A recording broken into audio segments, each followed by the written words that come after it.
يا مسا الفل وأهلا وسهلا فيكم من جديد بمطبخي. كيفكم؟ إن شاء الله يا رب تكونوا بألف خير. وصفتنا لليوم كتير طيبة، هي اليبرق ورق العنب. كل بلد بتسميها شكل، رح نعملها بخطوات كتير سهلة، رح تطلع معكم كتير طيبة ومختلفة شوي بطعمتها. تابعوا الفيديو للأخير لنشوف سوا المكونات وطريقة التحضير. ولا تنسوا إذا أول مرة بتشوفوني تعملوا لي لايك وتعليق وتشتركوا إذا مو مشتركين. وهلأ خلونا نبلش. أول خطوة عندي هون بدي جهز حشوة اليبرق. بزبدية بنحط رز قصير منقوع، رز المصري بنكون ناقعينه وغاسلينه، وبعدين بنحط فوقه اللحمة الحمراء. فينا نستخدم أي نوع، لحمة العجل أو الخروف، أنا عندي هون استخدمت لحمة العجل. الكميات بنحددهم، إذا حطينا مثلا كيلو رز بنحط نص كيلو لحمة، يعني لازم تكون كمية اللحمة قد نص كمية الرز. بنحط عليهم معلقة ملح، فلفل أسود كمان نص معلقة، زعفران، رشة قرفة ورشة بهار، نص كاسة زيت مازولا مشان يتفلفل عندي الرز بقلب الحشوة. نخلطهم كتير منيح وبتصير عندي الحشوة جاهزة.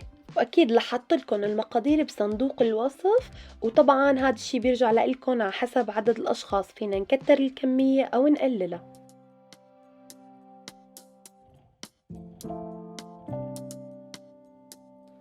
تاني خطوة عندي هون ورق العنب، أنا جبته جاهز معلب طبعا لأنه مو موجود بالبلد اللي أنا فيه غير هاي النوعية. بيضل الفريش تبع بلدنا أظرف وأحسن.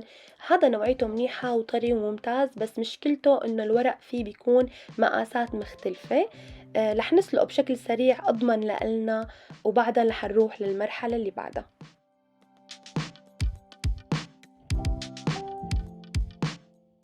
وهلأ اجينا للخطوة الثالثة يلي هي الخطوة الأهم. كل العالم بتحط تحت اليبرة لحمة، بس أنا جربته باللحمة والدجاج مرة، ومن بعد قد مو طلع طيب ضليت معتمدته بأكلة اليبرق دائما، لأنه في بالعيلة ناس بتحب اللحمة وناس بتحب الدجاج، فرضيت الأطراف كلها بالعيلة وطلع كتير كتير طيب. هلأ بدي نضف الدجاجة كتير منيح، هي أهم خطوة، وقيم الجلد الزايد كله ونضفها من جوا منيح. بعدين بدي فور عليها هي واللحمة تفويرة بسيطة، وحطلن الباقة العطرية لحتى هيك يطلع كل الزفرة اللي عندي. بعدين بحطهم تحت اليبرق. هي الخطوة كتير مهمة للناس اللي بتجيب اللحمة والدجاج مفرزين مالن فريش. وبالنسبة للكميات فيكن تختاروا أي كمية بدكن إياها، ما بيأثر، هذا الشي اختياري على حسب المتوفر عندكن. هلأ مثل مو شايفين عم فور عليهم. بعد ما شلت الزفرة بحط 2 لومي، ورق غار، عود قرفة، قرنفل، بصل على الجهتين على الدجاج واللحمة. وبعدين فورا بشيلهم بس يغلوا كم غلوة، وبيكونوا صاروا جاهزين لننتقل للمرحلة اللي بعدها.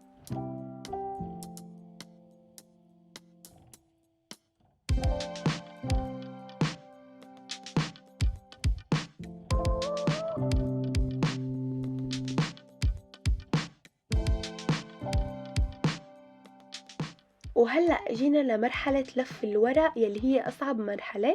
بنبلش بناخد ورقة بنفرفدها كتير منيح وبنحط عليها الحشوة. لازم تكون الحشوة قليلة نوعا ما وطويلة، منطولها شوي مثل مو شايفين. منطوي أطراف الورقة بهذا الشكل، ويلي فوق بنرجع منطويهم لقدام ومنبلش نلفها ونكبس عليها. وأي زوايد بالورقة من على الجناب كمان بنحاول نفوتهم لجوا مشان يطلع شكلها حلو. لازم تكون الورقة نوعا ما طويلة ونحيفة بهي الوصفة.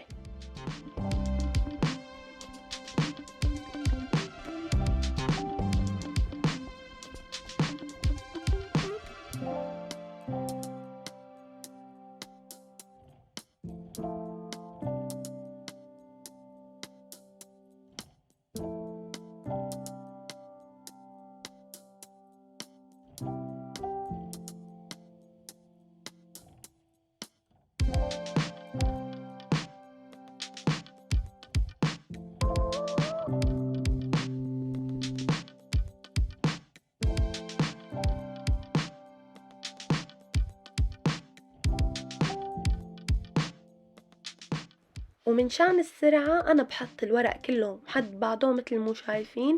بحط الحشوة كلاتهم مع بعضهم وبعدين برجع بلفهم مرتين 3 مثل هاي الطريقة، بيكون عندي كل الورق صار جاهز وبخلص بشكل أسرع.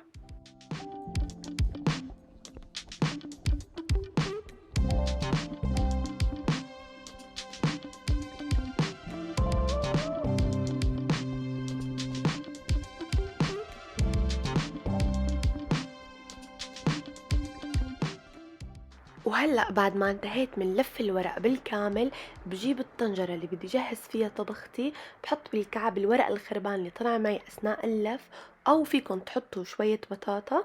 هلأ ببلش بحط اللحمة كلها وبصفها بشكل مرتب، بجيب راسين توم مثل ما هنن كمان بضيفهم، فيكن تقسموهم وفيكن تحطوهم حبات، أو فيكن كمان تقسموهم بالعرض. هلأ بملح اللحمة وبحط معلقتين أو 3 سمنة مشان هيك يكون في عندي زفرة بالصوص، وبحط بالأخير زعفران، بنحاول نفركن بإيدينا شوي مشان يطلع اللون أحلى.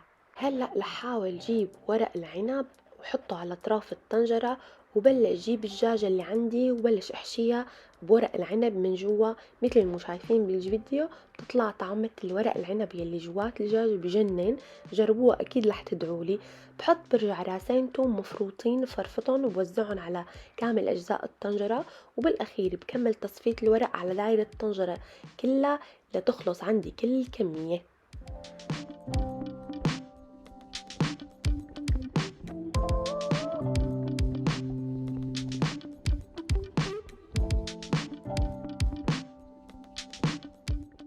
وهلأ بعد ما جهزت عندي كل الكمية بحط على الوش كمان برجع شوية زعفران مع ملح، وبجيب أي صحن يكون على قد الطنجرة بحطه وبكبسه لتحت، بعدين بسكب المي. لازم تكون المي مو كتير، لازم تكون طايفة شوي صغيرة على قد الطنجرة. وبعدين إذا شفناها بحاجة أثناء الطبخ منزدلها. بعدها بدي أحط التتقيلة، وبهذا الوقت رح شغل الغاز على نار عالية. بس تسخن المي عندي ونشوفها بلشت تبقبق وتفور، بننغص الغاز على الأخير ونتركها على مهلها لحتى تستوي، وكل شوي منشق عليها ننتبه إذا كانت المي ناشفة بنرجع منزدلها. وهيك أخدت أنا معي حوالي ساعتين لحتى صارت جاهزة.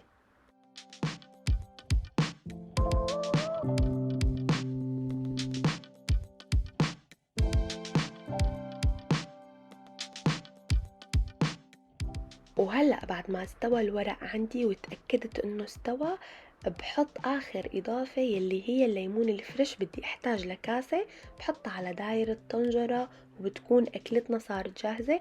5 دقايق ومنطفي النار. تقريبا أخدت معي حوالي ساعة وأربعين دقيقة، ساعة وخمسة وأربعين دقيقة. هذا الشي بيختلف عنكن، مو ضروري تاخد هذا الوقت، ممكن أقل وممكن أكتر. هذا الشي بيرجع لنوع الورق اللي نحن عم نطبخ فيه وطراوته، وكمان بيرجع للكمية اللي نحن عم نعملها. وهيك وصلنا لنهاية وصفتنا لليوم، وصارت أكلتنا جاهزة. أكلة عن جد بتجنن، وما بعتقد في حدا بهالوقت ما بيحبها. أكلة ملوكية وبتاخد العقل. اللحمة والدجاج مع بعض عملوا طعم بجنن، ولكم مهريين هري ولكم دايبين ذوبان. للعزايم هاي الأكلة شي ببيض الوش وشي ناهي، يعني لازم تجربوها. إذا عجبكم هالفيديو لا تنسوني من دعمكم باللايك والشير والاشتراك إذا أنتوا جداد، واعطوني رأيكم بالتعليقات بهالوصفة. جربوها وادعولي، بحبكن كتير. سلام.